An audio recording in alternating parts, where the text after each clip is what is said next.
So it appears that there are a couple of people that have popped up here on the YouTubes and have basically said that the number count between Yom Teruah in 2025 and Yom Kippur in 2032 is perfect. And this points to a high probability of a rapture in 2025. And well, one of the things that they had to say in their videos was this. So you do your own math and you decide for yourself. And you can go back and check all of this for yourselves. Challenge accepted.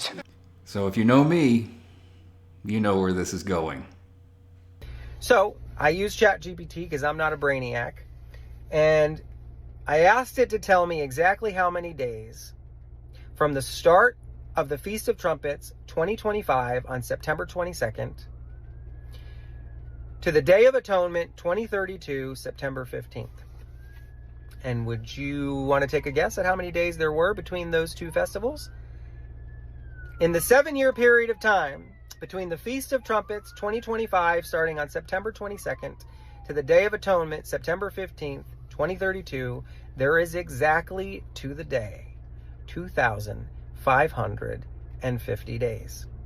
So the first thing that I want to point out is he is not doing his math correctly. And it will be something that I will address later. But for the time being, I'll play your silly little game. So, Parker Brothers, aye sir, click pop. So in his clip, these are the dates that he gives. Yom Teruah beginning on 22nd September 2025. This cell basically adds 2,550 days to it, bringing you to 15 September 2032. And if you go to HeebCal and you go to the day of, you will see that it is 15 September 2032. And this calculation basically takes into account the difference between the two dates to see how many days they're off. And then I added a conditional formatting that if it's a 0-day difference, that it turns green. All right, so next clip. So I said, okay, let's go 200 years in the future. Guess how many times? For the entire foreseeable future that ChatGPT could go, it occurred exactly 0 times after this year. Now, as far as the future is concerned, I only went out 50 years. And the reason for that is the current Jewish calendar has us at the year 5785. And they removed 165 years. So if you go ahead and add those back, it brings you to the year 5950. So for practical purposes, we're only 50 years away from the year 6000. I'm not saying that's the case. I'm just saying according to that data point, there is.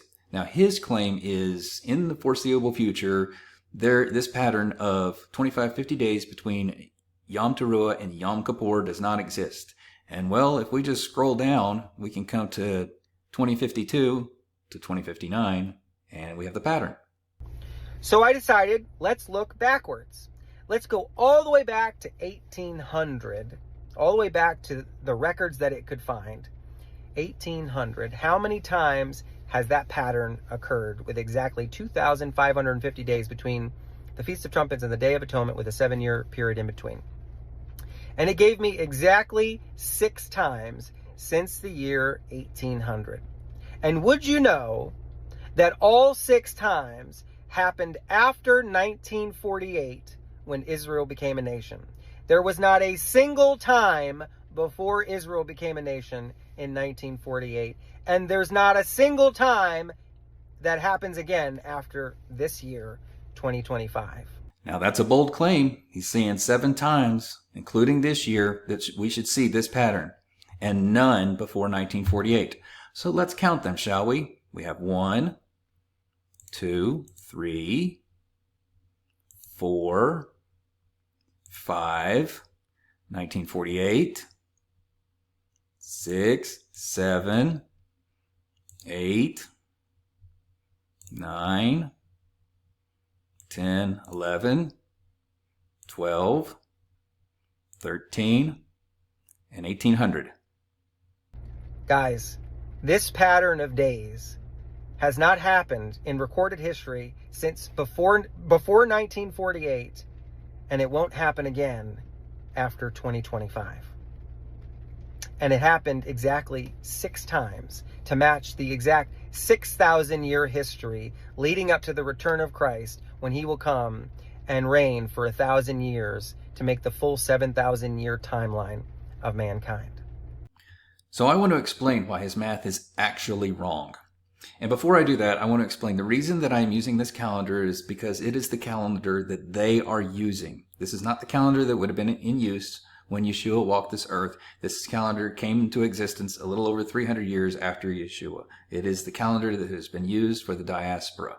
So this is not God's creation calendar, but this is the one that they are using. So here is why his math is incorrect. He is grabbing Yom Teruah on the evening, and then he grabs Yom Kippur on the day of, instead of grabbing from the evening, and that gives you one extra day. So if you're going to do this, either use evening to evening or day to day. Not evening to day or not day to evening, because you're going to get confused by that way. And a biblical day begins in the evening. That's why in Genesis it says evening and morning was the first day, the second day, evening and morning. So I just went evening to evening, and this is what my calculations look like.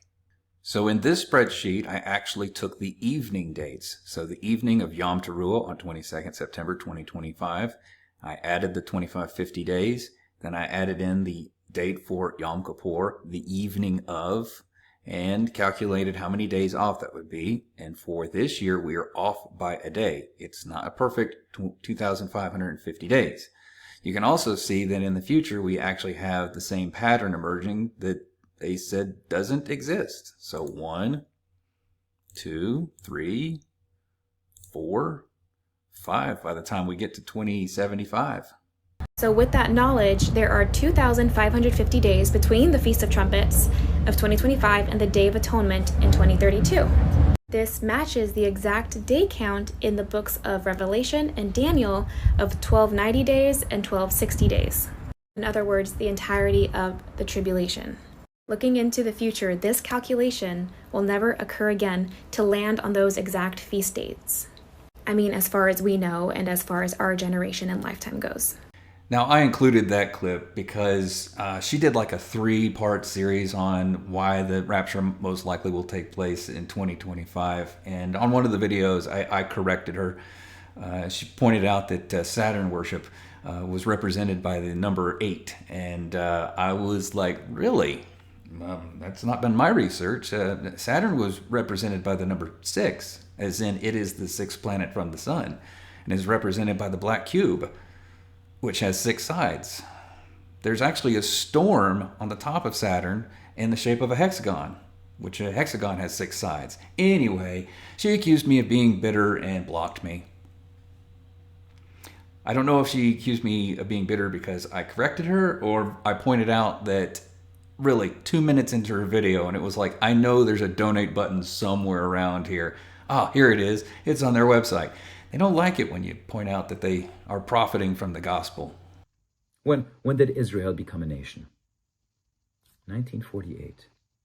My friends, how many times did this pattern occur? Exactly 2,550 days between these two feasts before Israel became a nation in 1948. 0. It never happened before 1948. Well, we know that that was untrue on the other spreadsheet, but let's take a look at it on my spreadsheet. So here we are. Let's just go to 1948 and then count how many existed prior to that. So there's 1, 2, 3, 4, 5, 6, 7, 8, 9, 10, 11, 12, 13, 14, 15, 16, 17, and 18, and there we are at 1800. Okay, how many times did it happen after 1948? You can't make this stuff up. After 1948, after Israel became a nation, this pattern happened exactly 6 times. And this year, in 2025, it will be the 7th and final time. All right, let's do a count from 1948. 1, 2, 3, 4, 5, 6, 7, 8, 2025. That's right. After 2025, You will never, ever, ever see that pattern again, where there are exactly 2,550 days between the Feast of Trumpets and Yom Kippur, the Day of Atonement. So as I showed earlier, it's a little bit more than never. So I included that guy simply because he laid out all the talking points the other guy did without giving him any credit whatsoever. I actually went back through the video to see if he did, and this is what he had to say. We've had doomsday preachers throughout time saying that the rapture is coming. It's right around the corner. It's happening next month. But then I started doing my own research. And guys, it's all in the Bible. And the math is checking out. Everything is aligning. You see, this is exactly how teachers realize that their students are cheating. When they have the exact same wrong answers, they know somebody is cheating. And the thing is, even in these liberal universities where there's all this nonsense going on, plagiarism is still an academic crime, punishable by academic death. So what I'm telling you is that this pattern of 2,550 days, the exact day count given to us in Revelation, between the Feast of Trumpets and the Day of Atonement, 7 years apart, has happened only 6 times in foreseeable history, and all 6 times happened after 1948, when Israel became a nation, and it will not happen again after this year, 2025. So the funny thing about this is I also left a comment on one of his videos, and before he muted me, he told me twice that I needed to take a Xanax. And I'm like, you are literally prescribing me pharmaceuticals? Which is interesting to me because the word pharmaceutical comes from the Greek word pharmakia, and in the Bible it is translated one of 2 ways, witchcraft or sorcery. So I just thought it was kind of odd, not knowing my medical history, that he is suggesting that I take drugs. I remember when the kids used to say, take a chill pill, and he's literally prescribing a pill that will chill you out. So yeah, I don't think these people realize that I have a platform that, yeah, I may only have 6,000 subs, but the thing is, if I title a video correctly, I can get thousands, if not tens of thousands of views on it. So I am not even somebody that's super knowledgeable about eschatology or end times. There are certainly people out there like Barry Awe or Robert Breaker who spend a lot more time studying those things than me, that know a lot more about the feasts and end times than I do. if you think Barry Awe or Robert Breaker is experts in eschatology, you're headed for some heartache. Barry Awe is here for entertainment, and if you actually do study eschatology, then you'll be able to identify all the nonsense theories that he comes up with. I mean, a man who dances with skeletons, yeah, can you see Paul delivering the gospel like that? I can't. And Robert Breaker is really in it for the money. His own pastor would not ordain him because he knew that the whole reason that he was in ministry was for monetary gain. And the people that I know that know Breaker do not like him in person, which is why he does the cloud church thing. So you would save yourself a lot of heartache if you would not listen to people like that and listen to those who are attempting to offer correction. And I will back this brother because I believe that Joshua heard from the Lord Jesus Christ, which means I believe we're out of here this year on the Feast of Trumpets. Here's the deal. If you want to believe that the rapture is going to take place this Feast of Trumpets in September, by all means, that is your belief. The problem that I have is when you're actively engaged in deception, when you use bad data to try to promote that idea so that others believe. It shows a profound lack of integrity. Now, I have been on YouTube for 9 years, and I have consistently taught that the last trumpet that Paul wrote about would be fulfilled on Yom Teruah. And this is not my idea, because I have studied this out and I have cited over a dozen sources of other scholars who have made the same claim. For example, I have this book by Dr. Theodore Gaster.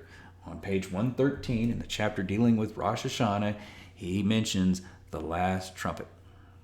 So this is not a new idea. But divorce it from all this nonsense. And when I say nonsense, I say these day counts, when people do bad math, that's nonsense. When people believe some random person that nobody has ever heard of before, there's very little information on the interwebs about him, And he jumps on the interwebs and says that Jesus showed him that the rapture was going to take place September 23rd/24th. I doubt it, because we can't see any transparency in his track record. And so, yeah. I also have a problem with it, considering if you study another source, such as Eddie Chumney, he makes it very clear that one of the idioms associated with Yom Teruah is Yom HaKaseh, the hidden day. Why would it be called the hidden day if 3 months prior to the event that God tells some person to tell the world that the rapture is about to take place? That doesn't sound very hidden to me. But then again, I'm a logical thinker. These things in the background are not props. This test equipment is used on a regular basis. But then that's just me.